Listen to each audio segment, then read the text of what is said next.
దేవుని పరిశుద్ధ నామమునకు మహిమ ఘనత ప్రభావములు కలుగును గాక. ప్రభునందు ప్రియమైన దేవుని బిడ్డలారా, దేవునితో సమయం అనే ఈ శీర్షికను ఈ వాక్యాన్ని వింటున్నటువంటి మీ అందరికీ ప్రత్యేకమైన వందనాలు. పిల్లరా, ఈ దినమందు దేవుని సన్నిధానములో దేవుడు మనలను పుట్టించిన దేవుడని, ఆయనకు కృతజ్ఞత స్తుతులు చెల్లించాలని పరిశుద్ధ గ్రంథములో దేవుని వాక్యాన్ని చదువుకుందాం. పరిశుద్ధ గ్రంథము నుండి కీర్తన గ్రంథము 100 కీర్తన. సమస్త దేశములారా యెహోవాకు ఉత్సాహధ్వని చేయుడి, సంతోషముతో యెహోవాను సేవించుడి, ఉత్సాహగానము చేయుచు ఆయన సన్నిధికి రండి. యెహోవాయే దేవుడని తెలుసుకొనుడి, ఆయనే మనలను పుట్టించెను, మనము ఆయన వారము, మనము ఆయన ప్రజలము, ఆయన మేపు గొర్రెలము. కృతజ్ఞత అర్పణలు చెల్లించుచు ఆయన గుమ్మములో ప్రవేశించుడి, కీర్తనలు పాడుచు ఆయన ఆవరణములో ప్రవేశించుడి. ఆయనను స్తుతించుడి, ఆయన నామమును ఘనపరచుడు. యెహోవా దయాళుడు, ఆయన కృప నిరంతరముండును, ఆయన సత్యము తరతరములుండెను. దేవుని బిడ్డలారా, దేవుని సన్నిధానములో దేవుని వాక్యాన్ని మనం చూసినట్లయితే 100 కీర్తనలో యెహోవాయే దేవుడని తెలుసుకొనుడి, ఆయన మనలను పుట్టించును, మనము ఆయన వారము, మనము ఆయన ప్రజలము, ఆయన మేపు గొర్రెలమని దేవుని వాక్యములో చూస్తాం. యెహోవాయే దేవుడని తెలుసుకొనుడి, ఆయన మనలను పుట్టించాడు. దేవుని సన్నిధానములో పరిశుద్ధ గ్రంథమైన బైబిల్లో మనం చూసినట్లయితే మానవుడు దేవుని సన్నిధానంలో మొట్టమొదట మానవుడు ఎలాగ నిర్మించబడ్డాడనేది ఆదికాండం 2వ అధ్యాయం 7వ వచనంలో మనం చూసినప్పుడు, నేల మట్టితో నరుని నిర్మించి వారి నాసికారంధ్రములో జీవవాయువు నోదగా నరుడు జీవాత్మ అయినని దేవుని వాక్యములో చూస్తున్నాం. ఆ నరుడి నుంచి తనకు సాటైన సహాయాన్ని ఇవ్వాలని తన ఎముకల్లో ఒక ఎముకను తీసి స్త్రీనిగా చేసినట్లుగా దేవుని వాక్యములో చూస్తున్నాం. ఆ ఎముకలలో ఒక ఎముక, నా మాంసములో మాంసమా, నాలో నుండి తీయబడ్డా కాబట్టి నారి అనబడునని దేవుని వాక్యములో చూస్తున్నాం. ఇరువురిని దేవుడు ప్రేమించి గర్భఫలాన్ని ఇచ్చినట్లుగా దేవుని వాక్యములో చూస్తాం. కనుక దేవుని సన్నిధానములో యెహోవాయే దేవుడు, మనలను నిర్మించినవాడు, మనలను సృష్టించినవాడు, సర్వలోకాన్ని సృష్టించినవాడు, కనుక మనలను పుట్టించినవాడని. అందుకే దేవుని బిడ్డలమైన మనము దేవుని సన్నిధానం, ఆయన మేపుడి గొర్రెలము. అందును బట్టి ఆయన మనలను పుట్టించాడు కాబట్టి, మనలను సృష్టించాడు కాబట్టి, మనలను తల్లి గర్భములో నిర్మించాడు కాబట్టి, దేవుని సన్నిధానములో మనము కృతజ్ఞత స్తుతులు చెల్లించాలి, కృతజ్ఞత అర్పణలు అర్పించాలి. ఆయన కృప తరతరములో మనకు ఉండేలాగా మనం దేవుని సన్నిధానంలో కృతజ్ఞత స్తుతులు చెల్లించాలని దేవుని వాక్యములో మనం చూస్తున్నాం. గనుక ప్రియమైన సహోదరి సహోదరుడా, మనలను పుట్టించిన దేవుడు, ప్రియమైన దేవుని బిడ్డలారా, దేవుని సన్నిధానములో మా యొక్క జీవిత విధానములో నా యొక్క తల్లిదండ్రులకి దేవుని సన్నిధానములో ప్రథమ ఫలంగా దేవుడు నన్ను పుట్టించాడు. నేటికి 64 సంవత్సరాలు దేవుడు 63 సంవత్సరాలు కాసి కాపాడి, నా బాల్య దినములోను, నా ఎడ్యుకేషన్ దినములోను నా తల్లిదండ్రులకి నేను తోడుగా ఉండి, అలాగే నా యొక్క భార్య బిడ్డలను కలిగి కుటుంబముగా సంతోషంగా ఉండనందుకు, దేవుని పరిచర్య చేయనందుకు దేవుడు తన కృపను చూపించాడు. కనుక దేవుని సన్నిధానంలో 63 సంవత్సరాలు దేవుడు నన్ను కాసి కాపాడి ఆయుష్నిచ్చినందుకు, ఆరోగ్యాన్ని ఇచ్చినందుకు దేవుని కృతజ్ఞత స్తుతులు చెల్లిస్తున్నాం. ఏమిచ్చి ఆయన రుణాన్ని తీర్చుకోలేము. ఆయుష్నిచ్చింది దేవుడు, ఆరోగ్యాన్ని ఇచ్చింది దేవుడు. కనుక కాల మనం ఇహలోక సంబంధమైన ధనవంతులమైతే ధనాన్ని బట్టి ఆయుష్ పెరగదు, ఆరోగ్యం రాదు. కానీ దేవుని కృపను బట్టి అని దేవుని వాక్యములో చూస్తున్నాం. ప్రియమైన సహోదరి సహోదరుడా, దేవుని మాటలు వింటున్న దేవుని బిడ్డలారా, నిన్ను పుట్టించాడు కదా దేవుడు. దేవుని సన్నిధానంలో మనం చూసినట్లయితే, దేవుని సన్నిధానంలో మనము పుట్టినప్పుడు మన యొక్క కుటుంబానికి, మన యొక్క సంఘానికి, సమాజానికి, మన బంధుమిత్రులకి, మరి సమాజానికి ఆశీర్వాదకరంగా ఉన్నామా లేదా? మనలను దేవుడు పుట్టించినందుకు దేవుడు సంతోషించాలి. మనలను కన్నందుకు మన తల్లిదండ్రులు సంతోషించాలి.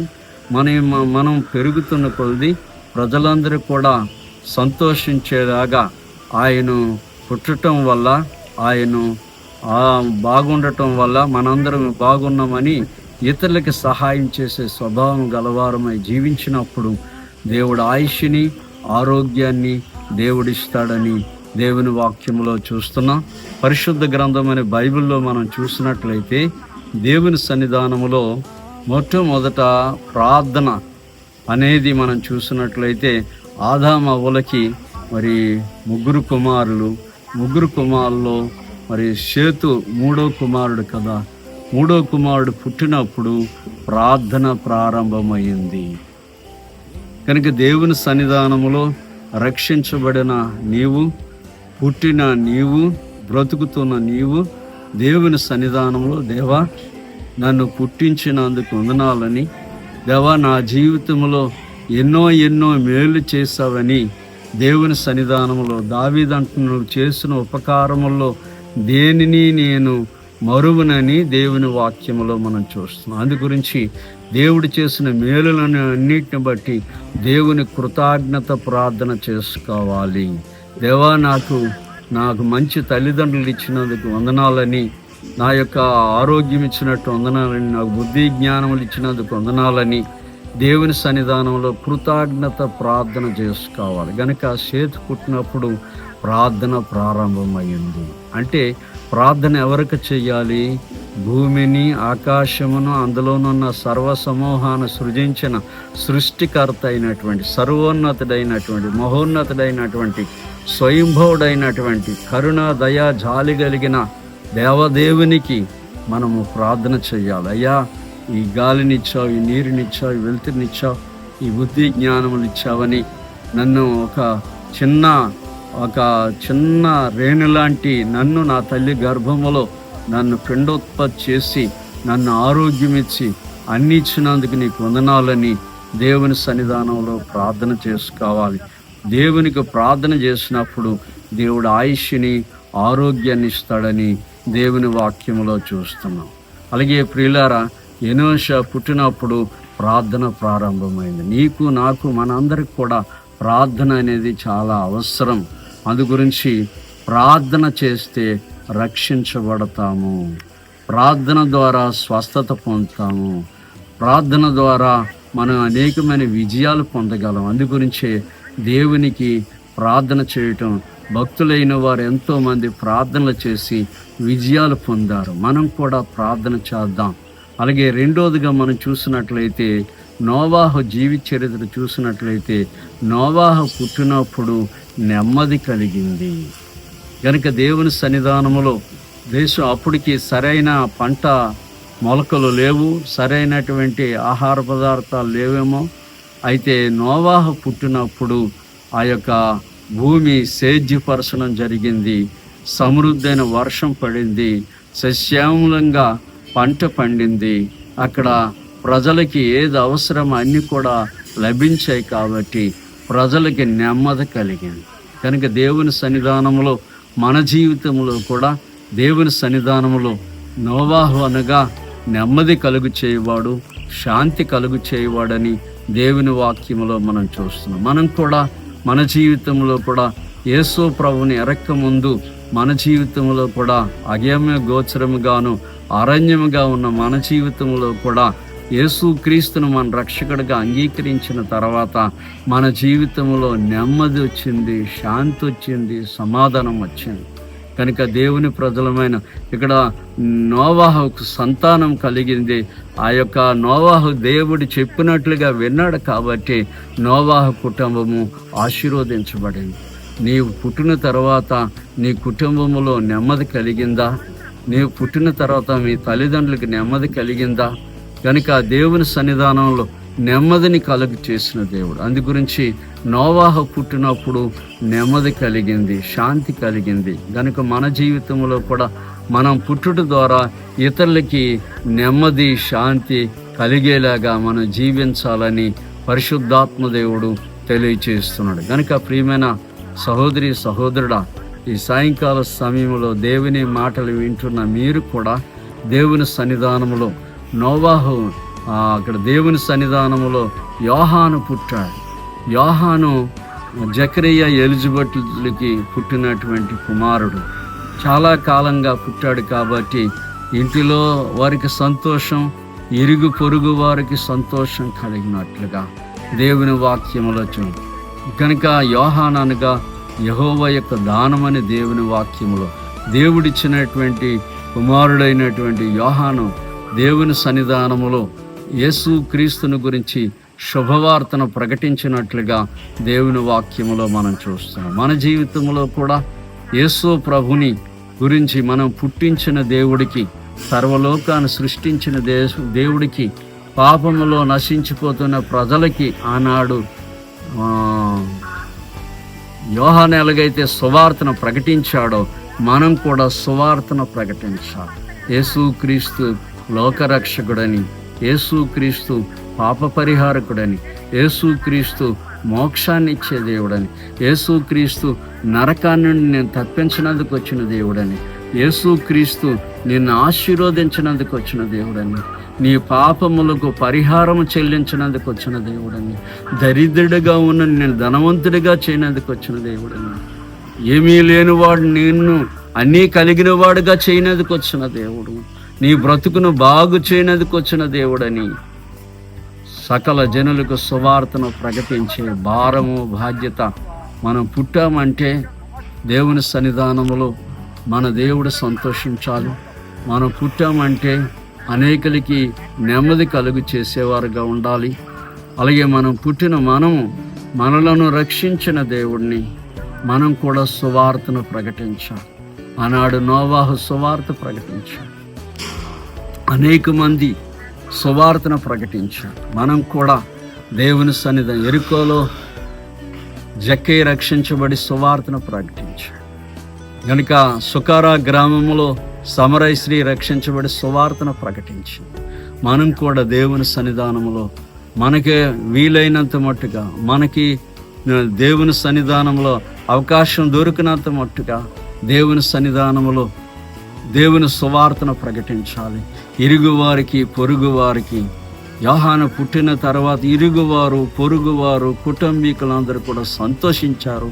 ప్రజలందరికీ సత్య శుభవార్తను ప్రకటించి అనేక ఆత్మలను ప్రభు సన్నిధానం నడిపించి నీటి బాప్తీసం ఇచ్చినట్లుగా దేవుని వాక్యములో చూస్తున్నాం. కనుక ప్రియమైన సహోదరి సహోదరుడా, దేవుని సన్నిధానములో నీవు ఆశీర్వాదం పొందాలంటే నీవు పుట్టిన తర్వాత నీకు నూతన సంవత్సరంలో అడుగు పెడుతున్న నీ జీవితంలో నూతనమైనటువంటి ఆశీర్వాదం కావాలంటే ఆయన సన్నిధానంలో సంపూర్ణమైన సంతోషం కలదని, ఆయన సన్నిధానంలో మనం వచ్చినప్పుడు, మారు మనసు పొందినప్పుడు సంతోషం కలుగుతుందని దేవుని వాక్యములో చూస్తున్నాం. కనుక చక్కని మాటను చూసుకొని మనం ముగించుకుందాం. ప్రియులారా, దేవుని సన్నిధానంలో పరిశుద్ధ గ్రంథమైన బైబిల్లో మనం చూసినప్పుడు 21వ కీర్తనలో మనం చూసినప్పుడు పరిశుద్ధాత్మ దేవుడు తెలియచేస్తున్నటువంటి మాట, దేవుని సన్నిధానములో చక్కిన మాట, దావీదు రాసిన కీర్తన,